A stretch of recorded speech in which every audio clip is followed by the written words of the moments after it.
Well, it's over now to the big guns, the heavyweights.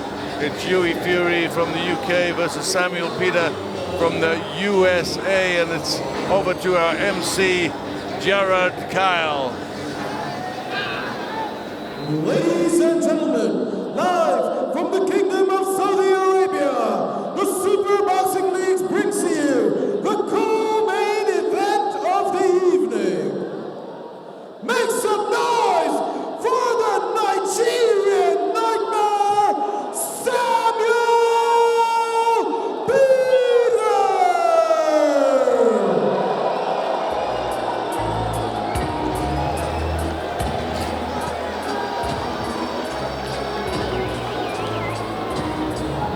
Well, here's the big man, Samuel Perter, homeland Nigeria, now boxing out of Las Vegas, Nevada, 38 years of age, very experienced fighter. Yeah, and this was a fighter who was in the Olympics, in the Sydney Olympics in 2000. He's been the champion of the world, recognized by the WBC, one of the major organizations in his career, and has been in the ring with many of the top fighters of his generation, and even some modern fighters, you know. So I know Hughie Fury is a fighter of this generation, and he's taking him on as well. It's really all about what he's got left at this stage in his career. He's 38 now. He is coming off a win against Alejandro Garduno, a one-round win, but lost fights before that. Kubrat Pulev retired in 3 rounds. Robert Helenius in 2011, he stopped in 9 rounds. So, you know, his career started to fall over recent years. It's really just what he's got left at this stage in his career. The timing on it. There he changed the jab into a hook and brought the right hand behind it. When you throw that left hook, right hand, the hook doesn't have to really land. You just want to show it, just to show the left hand's coming from a different angle, so that you distract from the right hand that succeeds it. Yeah, decent jab throwing from Fury there. That one a little short.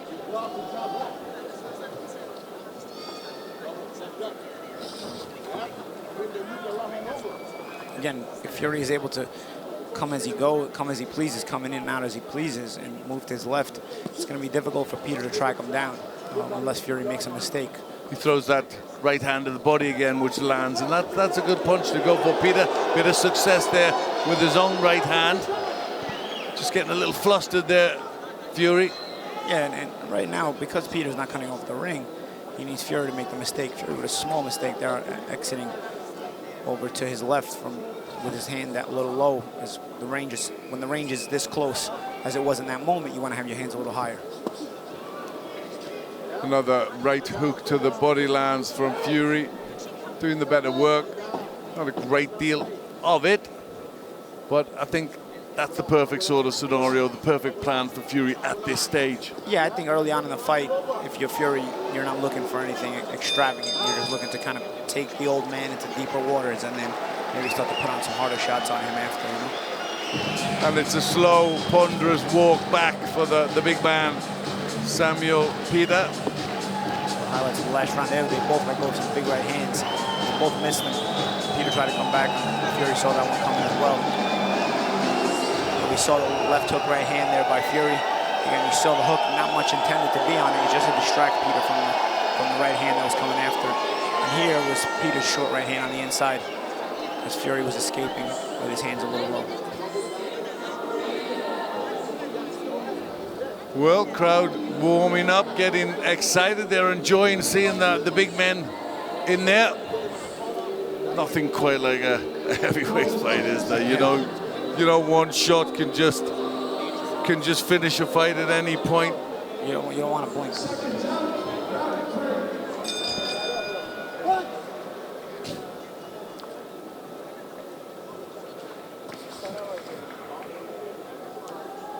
Well, is Fury back on the retreat, flicking out the jab, and he's looking for that right hook. He's thrown it a few times to the body, he's thrown it once to the head. All of them landed.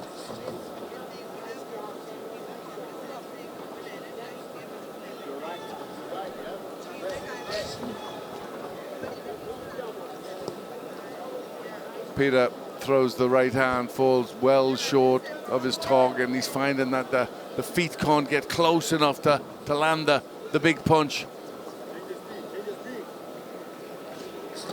The right hand over the top. Fury has found a home for it once in a while there when he throws that sweeping little left hook as a show punch and not as a punch intended to land and then come over the top with the right hand. He's throwing that right hand as a hook, and for me, I'd like to see it as a straight punch, straight off the shoulder, right down the line. I don't mind that he arches it a little bit at times, but you also want to see it straight as well. Yeah, you want to be able to mix it up so that Peter can't really get a timing on the trajectory of it.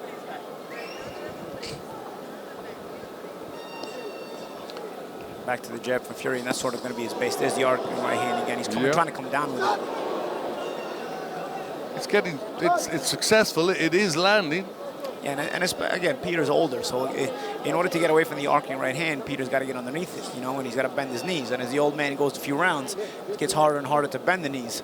Yep. So Fury may have another right hand. He's had more success with it this round, and I suspect as Peter's legs fatigue more and more, which as an older guy, they fatigue a little faster, he'll have more trouble bending the legs and getting away from the right hand that arcs down like that.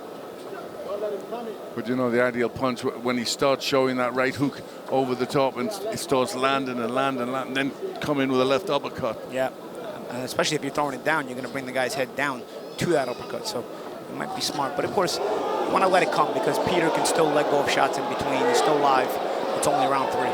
Yeah. Big wild hook again from Peter, who looks to get close and land some clubbing punches, but Fury just closing the gap.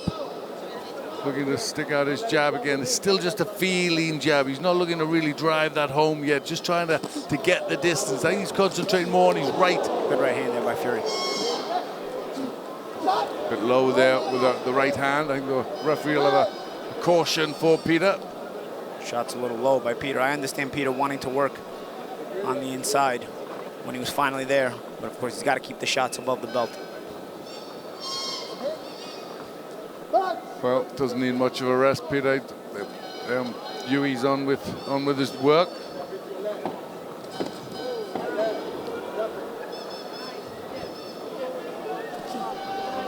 Peter tries to flick out a jab and then a wild right hand falls short. He just can't get close enough to land punches like that.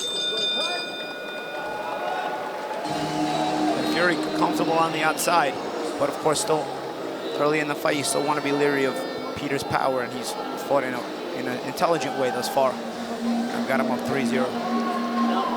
Yep, it's cautious as it should be, but it's working. Yeah, and also he was letting go of more right hands in that round. I think you'll see as Fury controls each round a bit more, you'll see him a bit more confident. Yep. I saw him more willing to let go of a few right hands last round, and you could see that he was confident about them because he found his distance and his range because he landed a few of them as well. So I think that's the correct approach for Fury. And I think as the fight wears on, we'll see if Peter slows down because, again, the power is there for Peter, but if you get him to those mid to late rounds, the old legs may not be there as much.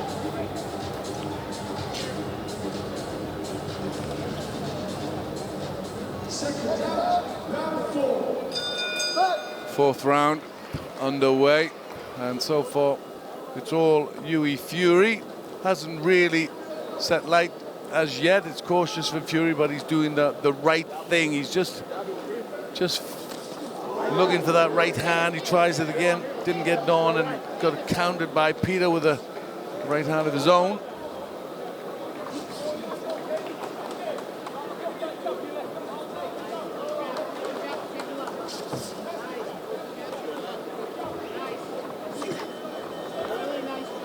Peter trying to come a little faster this round. He's trying to close the gap a little more. But again, if he doesn't cut the ring off, he's not going to find Fury.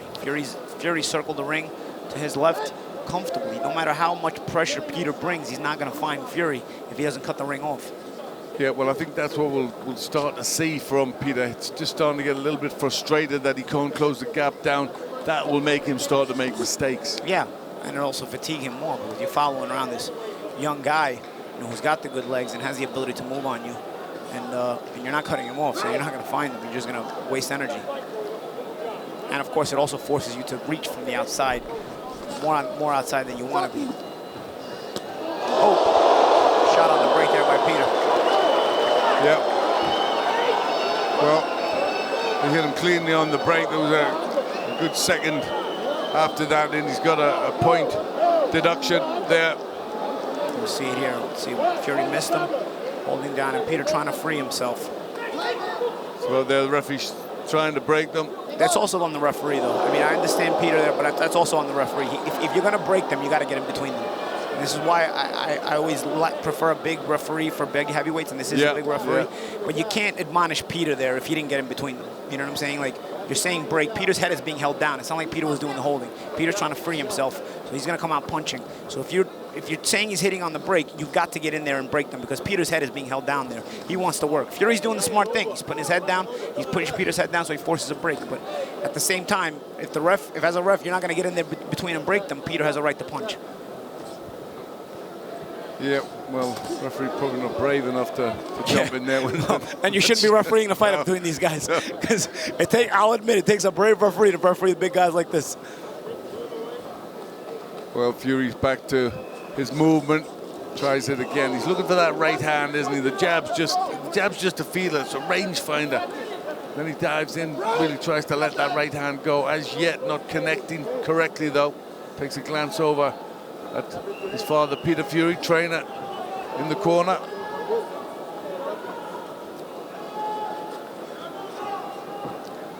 Pours out the jab. That's enough. And there's the uppercut. There's the uppercut you were mentioning, Glenn. He came with the right hand and then brought the little left uppercut underneath it. And that's how we were talking about the progression. You know, as he slows Peter down a little bit, he'll bring extra punches to that combination. Yeah. That was the first we saw of that left uppercut that you had mentioned after the right hand coming down. We'll see if we see it again. Well, 4 rounds gone on my card. 4 rounds to Hughie Fury. How do you see it? Same.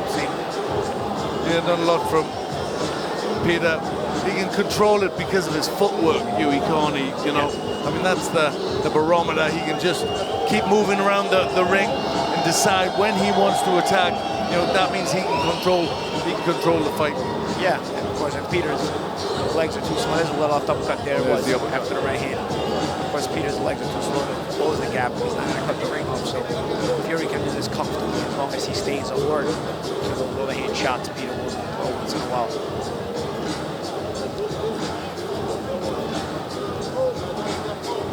Well, 4 rounds gone. 4 rounds on my card to Hughie Fury, who's boxing comfortably within himself. This is how Fury fights. We saw that against when he had his world title challenge against Parker. You know, never really committing himself, and that's why I think, you know, he just fell short. But, you know, he's very young and he's learning, and these fights will do him the world of good if he can continue winning. Absolutely, you know, it's part of the maturing process. You know, you learn to boss a fight a bit better as you gain experience. And I think in professional boxing, especially that rounds go so much, 10, 12 rounds, you learn to boss a fight better, and you learn the importance of understanding how to boss a fight. And what I mean by bossing a fight is controlling the tempo, controlling the range. Well, you see some of the athleticism of Hughie Fury moving around the ring. He's quick, he's nimble, he's agile, you know, and he's fast. Yep. And bossing it in this way, in that he's deciding the way this fight is going to be fought. You know? That's part of also bossing the fight, deciding the style the fight is going to be fought at, and dominating in that way. I'd like to see a couple more shots. A couple more shots from Fury, and I think as the rounds progress, you may see him open up a little bit once he feels the risk of Peter's power is a bit diminished. That was good from Fury, just looking to wind up the shots, flick out the jab, then the right hand. And the left uppercut behind him again. He's starting to see that opening again. But that'll become more and more as he sees Peter starting to slow, starting to tire, you know, not follow him around the ring. Then you'll start to see Hughie Fury do more. Absolutely, and that's part of feeling, you know, because you got to be careful when you're throwing that left uppercut that Peter's not coming with his own overhand right. And I think as the fight wears on, low again. He's in danger here. You know, hit on the break again. He hit low, then he come back with a left hook on the break, and you know there should be another point here. Fury. Here's the thing about this. Okay, Fury is doing the right thing and holding down Peter's head. There he is. You know, he's protecting himself. But you see who's being held. Who's being held? Fury's got his arm, so Peter has a right to try to work because Peter on the outside is going to be helpless. He can't cut the gap on Fury. So when he's inside, if he's the one being held, the rule is he's allowed to work. You know, if you're the one being held, if you're the one holding, then if the other guy frees himself and hits you, you know, he's allowed to do that. The referee has to understand this. Peter's only opportunity to work is on the inside. If he's being held, he's going to try to break the hold himself, and he's allowed to do that, especially if you're not breaking. So Peter had one hand free, he was being held with the other hand, and he was doing what as a professional does. The guy with veteran experience does. He was working with the free hand. Sure, but the problem here is the referee has said break, and you know, he hit him low, he said break, and even though he was holding, he was still looking to work. You gotta break them then. You gotta break them. Yep.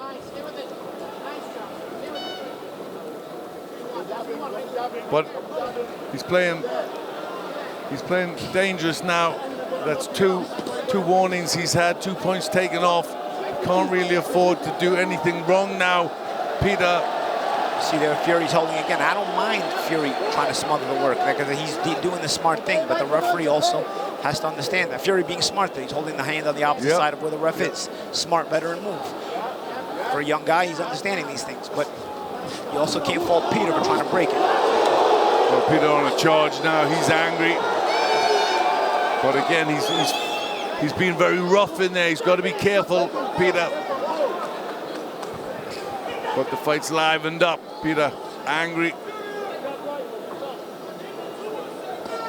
2 points deducted so far. Not going good. Was that a deduction in this round as well? Yes, another deduction. Another point when. So he's actually with 2 points. He's actually one more warning away for that infringement from being disqualified. That's what it said. Dangerous. Oh, dangerous good right hand by Fury. Nice right hand. Nice quick reflexes. Another 10-8 round. That's 2 10-8 rounds. So he's fallen way behind, and that's why you're seeing a little bit of anger, frustration coming in from Peter. Now he's looking for that right hand. That was unlucky for Fury, but straight away he misses with his shot. Then he holds, then he tangles up, doesn't allow Fury to work inside. That's obviously his game plan. Get your shots off and then tie him up.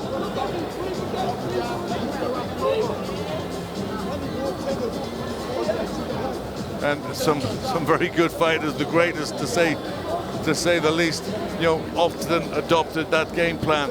Get your shots off, then tie your man up. Yeah, of course. Put the handcuffs on. This is chess, not checkers. You know, you're thinking your way through a fight, and there's a game plan there. It has to be executed.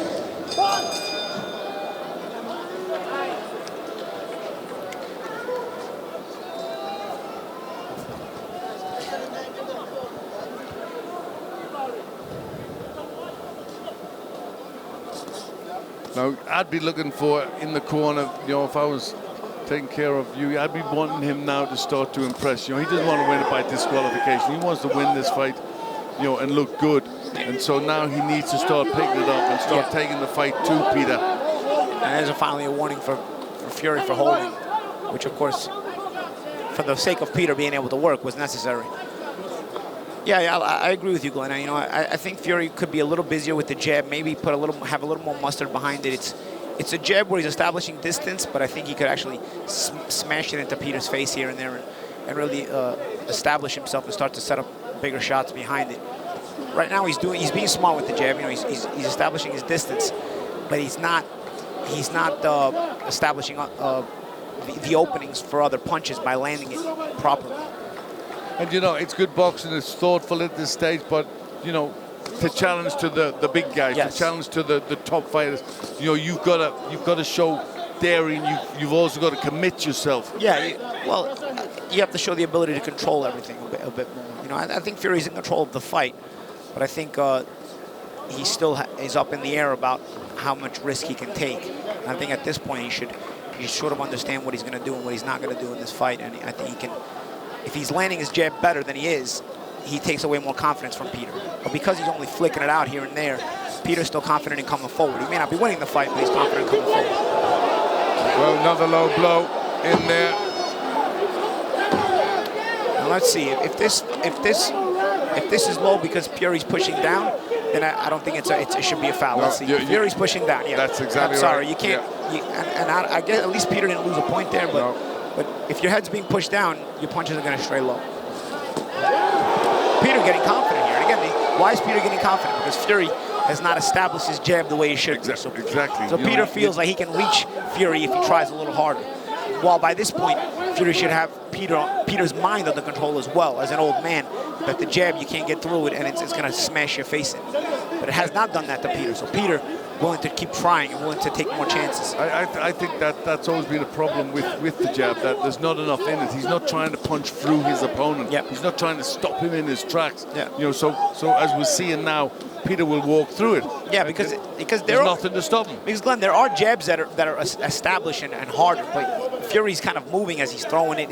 It's not one of those planted jabs that it consistently lands and batters your face. You know. And Fury has to mix some of those in. I'm not saying he has to throw the jab like that every time, because you want to vary it and change it up, but he needs to show it once in a while. Well, they're angry in the Peter corner that Fury's holding too much, and there's an argument to say that whenever they come close, he does look to hold. Yeah, that is his game plan. It's becoming less and less subtle. You know, you want to be able to do that holding on the inside and force a break back on the outside, but you got to do it a bit more subtly, and it's becoming less and less subtle. Well, here's the Peter on the rampage there running in, but there was nothing controlled as he rushed in, was there? And that's because he's trying to throw and move his feet at the same time. You can't do that. You've got to be set. And that's what happens when you don't have really the legs to follow a guy around. You know, you start to reach, you get impatient.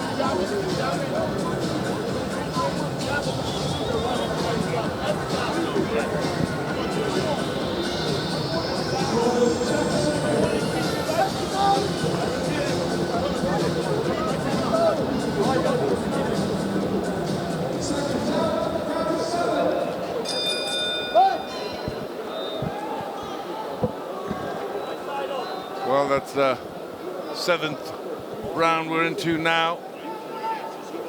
And this is a point where Hughie Fury needs to sort of step in, push forward with that jab.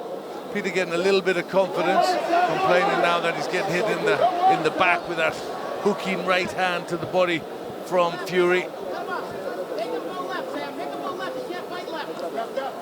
Fury on the move, apprehensive still, looking for that right hand, Paulie. Yeah, you kind of know what Peter's looking for.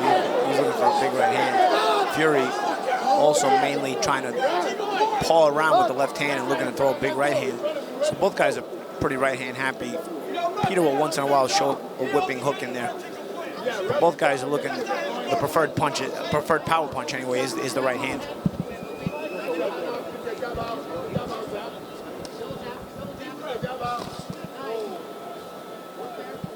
There's more tying up, and there the tie-up is right in front of the referee. So the referee can see which hand is being tied up here. The referee sees the, and just a break, no. Warnings Peter actually for keeping them up. I mean, that hold is right in front of the referee.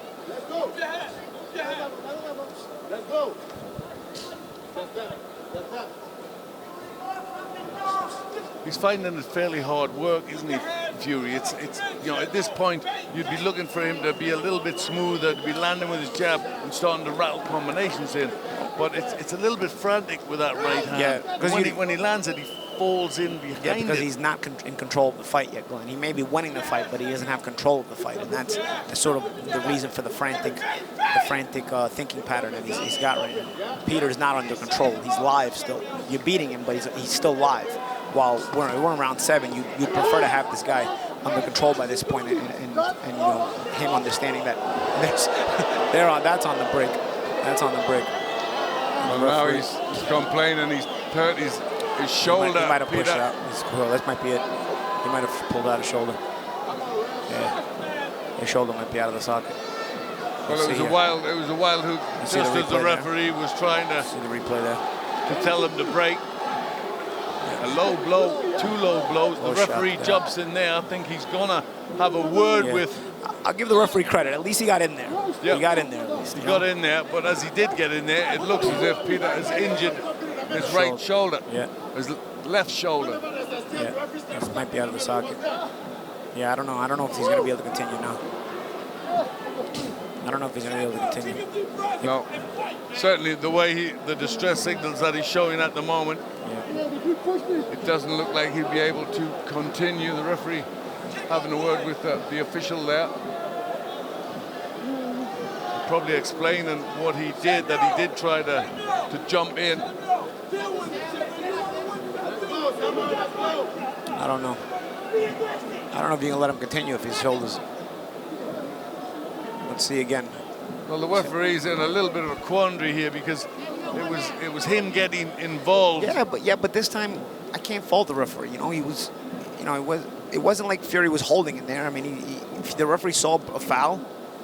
The referee saw a foul and he was getting there and broke them. You know, he saw Peter hitting on the hip. The problem, you know, with this is what Peter's done twice before. He's carried on when the referee said break. He's carried on trying to throw shots, and then on this case he's injured himself. Yeah, but this case the referee actually got in there instead of first trying to see if they broke themselves.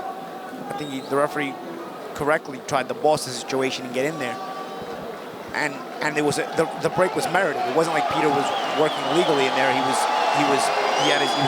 punching on the hip, and Fury was not holding. Well, referee Ingo Barabbas from Germany. I don't know. I mean, trying to get Peter to box on, but it appears that Peter is too badly injured. And that's the thing, Glenn. Whether you feel like his shoulder really is pulled out of the socket or not, it's obvious the guy doesn't want to continue. No. So stop the fight. I don't know what he's doing. Stop the fight. The guy doesn't want to fight anymore. He's telling you his shoulder's pulled out of the socket. Whether you believe him or not, or whether it really is, we don't know. Whether you believe him, you don't know. But the guy doesn't want to fight. Stop the fight. It's not like it's been a barn burner anyway, where it's like we're wondering who's up on the scorecards. No. It's a TKO. Stop the fight. Yeah, he doesn't want Peter's to fight. not going to complain if he stops. Referee waves it off. Peter injured. Whether it is a bad injury or not, he does not want to continue in this fight. It wasn't going his way. There was 2 10-8 rounds where, you know, he was in danger of getting disqualified, and he was, whenever he shouted break, he was throwing punches after the break. So I'm just going to go in the ring and have a few words with Hughie Fury. I'll be waiting for you over here. Good man.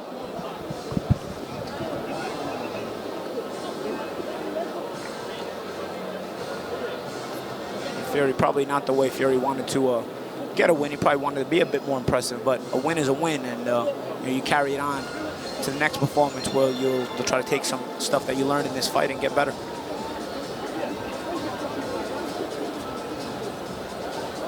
It's not like Fury was ever in danger of losing this fight. He seemed to control the whole way. It's just, you know, there are probably some things he's going to want to work on when he gets back to the drawing board, back in the gym. Give it up for Hughie Fury and Peter! Let's make it louder!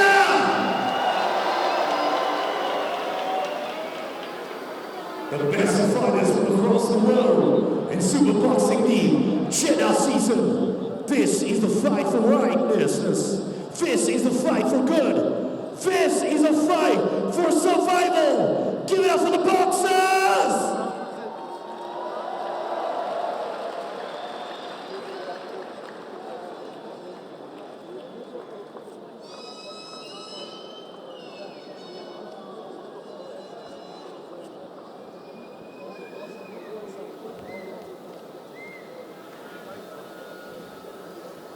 So 7th round stoppage, I believe, for Hughie Fury. It's still a good name on his resume. Samuel Peter has been a heavyweight champion. Maybe definitely past his prime, past his best.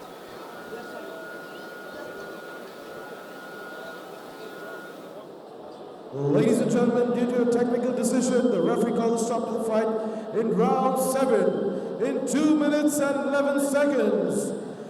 Declaring the winner, Hughie Fury!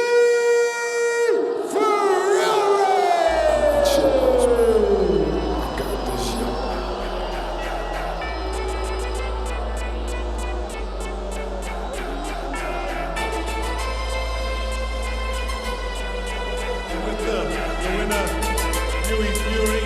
Hughie, you must be a little bit dissatisfied with the way that ended. of low blows in there. A lot, like I say, that's what it is. That's what it is. Just got to get on with it. Now, yeah, you started the fight well enough. The jab was working. The movement was giving him lots of problems. Do you think frustration started to creep in? Yeah, I think frustration got in, and obviously when he was getting hit, he was landing with the low blows. I think that's what he was only trying to do, so it is what it is. Also, you know, he landed with the low blows, but when the referee tried to break him, he then was trying to throw shots on the break, and that looked, to me, that looked as if he was doing that on purpose. Yeah, he just wanted out of there. He was desperate. He tried everything to get out of there. Obviously, listen, it wasn't a genuine injury, to be honest with you. I think he just bottled it, and it is what it is. And, you know, the fouls, there was 2 10-8 rounds, so obviously you were a long way ahead on the card. Do you think that got into his head that it was starting to get desperate? Yeah, he knew he couldn't hurt me. Listen, like I say, took his best shots when I was almost curled up in a ball without even seeing him, but it is what it is. Okay, well, you're moving on. What can we expect next? You're going to go for something bigger? Like you say, speak to my team there. They've got all the answers. I just fight. Okay, thanks very much. Back to Paulie. Solid win for Hughie Fury. Obviously some things to work on, but a fight that was, like I said earlier, it was never really in jeopardy of him losing control anyway. There will be some things to work on back in the gym and whatnot. But he says Peter was looking for a way out of the fight, and at a certain point, you know, a grizzled veteran like Peter, you know, he's not going his way. It could be also that, you know, he didn't want to fight. I think once he hurt his shoulder, for sure, it did seem like he was looking for a way out. And of course, if his shoulder was out of the socket, you can't blame him for that.